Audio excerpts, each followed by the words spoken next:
नमस्कार, आप देख रहे हैं कशिश न्यूज। आपके साथ मैं हूं शर्मिला चौहान। बिहार और झारखंड की तमाम बड़ी खबरों के साथ बुलेटिन की शुरुआत करेंगे। और सबसे पहले बड़ी खबर, बिहार चुनाव से पहले वीआरएस लेकर राजनीति में आए बिहार के पूर्व पुलिस महानिदेशक गुप्तेश्वर पांडे ने बिहार विधानसभा चुनाव में बक्सर से चुनाव लड़ने की तैयारी पूरी कर रखी थी। इसके लिए उन्होंने जेडीयू का दामन थामा था, लेकिन जेडीयू ने पूर्व डीजीपी को टिकट नहीं दिया, जिसके बाद आज राजधानी पटना में पूर्व डीजीपी गुप्तेश्वर पांडे ने प्रेस वार्ता कर मीडिया को सफाई दी। इस दौरान उन्होंने कहा कि मेरे चुनाव लड़ने की प्रबल तैयारी थी, दावेदारी थी, लेकिन कई समस्या होती है जिसके कारण मैं चुनाव नहीं लड़ूंगा, लेकिन पार्टी का मैं सिपाही रहूंगा। बता दें कि गुप्तेश्वर पांडे बिहार की बक्सर सीट से चुनाव लड़ने की जुगत में थे, पर एनडीए की सीट शेयरिंग में यह सीट बीजेपी के खाते में चली गई। जेडीयू के लिस्ट में नाम ना होने के बाद यह माना जा रहा था कि बीजेपी उन्हें बक्सर सीट से चुनावी मैदान में उतार सकती है, लेकिन बीजेपी ने भी इस सीट से परशुराम चतुर्वेदी को उतारकर उनके अरमानों पर पानी फेर दिया। कि मैंने वीआरएस लेकर के एक राजनीतिक दल का सदस्य बना, ज्वाइन किया। बिहार के माननीय मुख्यमंत्री श्री नीतीश कुमार ने अपने दल की प्राथमिक सदस्यता हमको दिलाई, तो मैं उस सदस्य की हैसियत से अभी भी जदयू में बना हुआ हूं, उनके पार्टी का अनुशासित सिपाही हूं।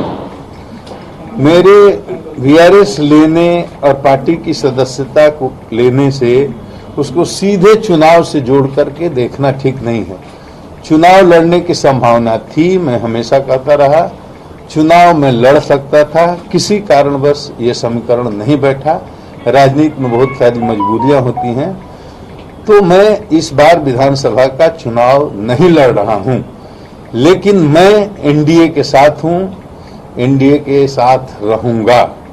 और जहां भी पार्टी एनडीए मतलब नीतीश जी का जहां भी आदेश होगा और भाजपा का, मैं दोनों दलों के लिए जहां जरूरत पड़ेगी वहां अपने प्रभाव का, अपने गुडविल का इस्तेमाल करूंगा। और इस पर अधिक जानकारी के लिए हमारे साथ पटना से वरिष्ठ सहयोगी मरगूब आलम लाइव पे जुड़े हुए हैं। इस पर अधिक जानकारी के लिए मरगूब, पूर्व डीजीपी ने कार्यकाल समाप्त होने के चंद महीने पहले ही वीआरएस ले लिया था और ये आशंका जताई जा रही थी कि वो चुनावी मैदान में उतरने का पूरा मन बना चुके हैं और ऐसे में एक बार फिर से उनके अरमानों पर पानी फिर गया। तो अब उनके पास क्या विकल्प बचता है?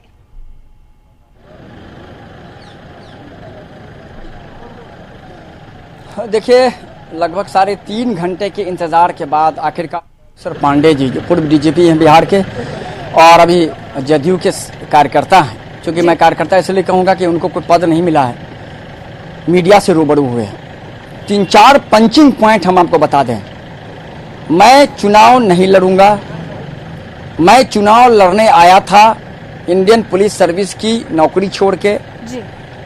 जदयू में मैं शामिल हुआ, मुख्यमंत्री ने हमें शामिल कराया, उन्होंने हमें बड़ी इज्जत दी, लेकिन अपनी इच्छा थी हमारे चुनाव लड़ने की, लेकिन परिस्थितियां कुछ ऐसी बनी कि उस परिस्थिति का हमारे अनुकूल नहीं था और कहीं न कहीं टिकट हमको नहीं मिल पाया और मैं अब चुनाव नहीं लड़ूंगा।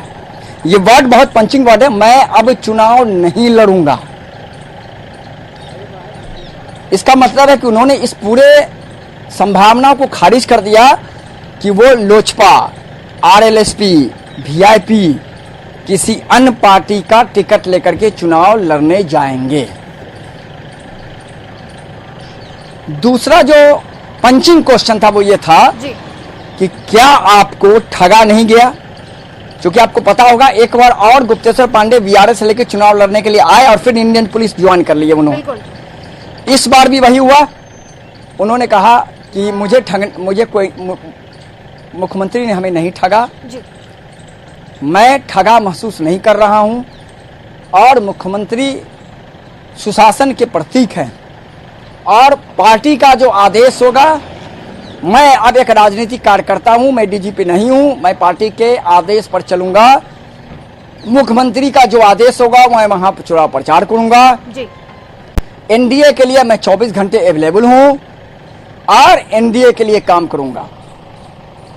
ये जो 4 पंचिंग पॉइंट है गुप्तेश्वर पांडे जी का, जी इस 4 पंचिंग पॉइंट में उन्होंने स्पष्ट कर दिया कि इच्छा हमारी थी चुनाव लड़ने की, परिस्थितियां नहीं बनी, टिकट हमें नहीं मिला, राजनीतिक दलों के साथ जो सांठगांठ था उसमें हमें वो टिकट जो मिलना चाहिए था वो नहीं मिला और हम फील्ड से बाहर हो गए।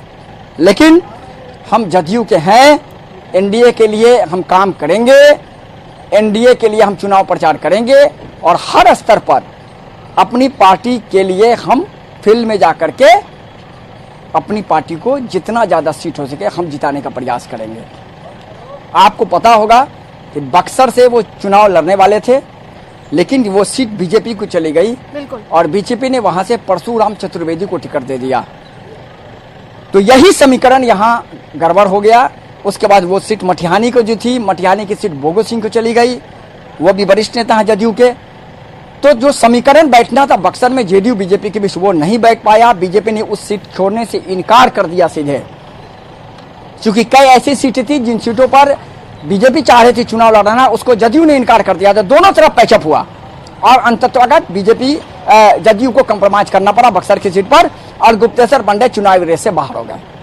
बिल्कुल मरगूब, लेकिन इस प्रेस कॉन्फ्रेंस में और अब जिस तरीके से डीजीपी गुप्तेश्वर पांडे ने अपना पक्ष रखा, अपना बयान दिया, उससे कहीं ना कहीं ये तो जरूर साफ हो रहा है कि गुप्तेश्वर पांडे इस पूरे जो ये हुआ है उससे वो थोड़े कहीं ना कहीं दुखी भी हैं, क्योंकि उन्होंने कहा कि इस बार नहीं मिला पर कोई बात नहीं, मैं एनडीए का सिपाही रहूंगा। तो कहा जा सका है कि वो कहीं ना कहीं इस बात से खफा जरूर हैं। जी स्वाभाविक बात है। अब आप समझिए, एक सामान्य सा नौकरी छोड़कर अगर कोई व्यक्ति टिकट के लिए आता है, टिकट नहीं मिला तो उसे अफसोस होता है।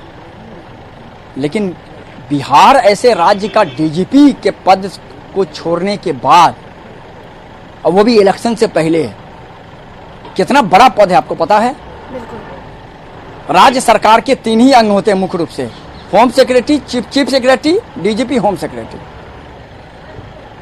उससे सबसे ऊपर मुख्यमंत्री। और तब वो चुनाव लड़ने आए और तब उन्हें टिकट नहीं मिला, तो स्वाभाविक बात है, अफसोस है, चेहरे पर सिकन है, दिल में दर्द भी है। उनका पूरा बॉडी लैंग्वेज आप देखिए, आपको पता चल जाएगा कि कितने, जो गुप्तेश्वर पांडे का बॉडी लैंग्वेज होता था, दौड़ के चलते थे, बिल्कुल फर्राटेदार बोलना शुरू करते थे। लेकिन आज वो फर्राटेदार नहीं था, आज शब्दों में सिकन थी, शब्दों में दर्द था और कहीं ना कहीं ये दर्द दूसरी बार हुआ, इसीलिए उनको ज्यादा दर्द है। लेकिन उन्होंने आश्वस्त किया है कि पार्टी के लिए वो काम करेंगे, एनडीए के लिए काम करेंगे। जदयू जहां भी उन्हें पार्टी प्रचार कराना चाहेगी कराएगी, हम किसी दूसरे पार्टी में नहीं जाएंगे, हम किसी दूसरे पार्टी से चुनाव नहीं लड़ेंगे और हर परिस्थिति में मैं जदयू और एनडीए के लिए प्रचार करूंगा। बिल्कुल। इस शर्मिला, प्रेस कॉन्फ्रेंस में मरगूब, सुशांत सिंह मामले में पूर्व डीजीपी गुप्तेश्वर पांडे ने क्या कुछ कहा?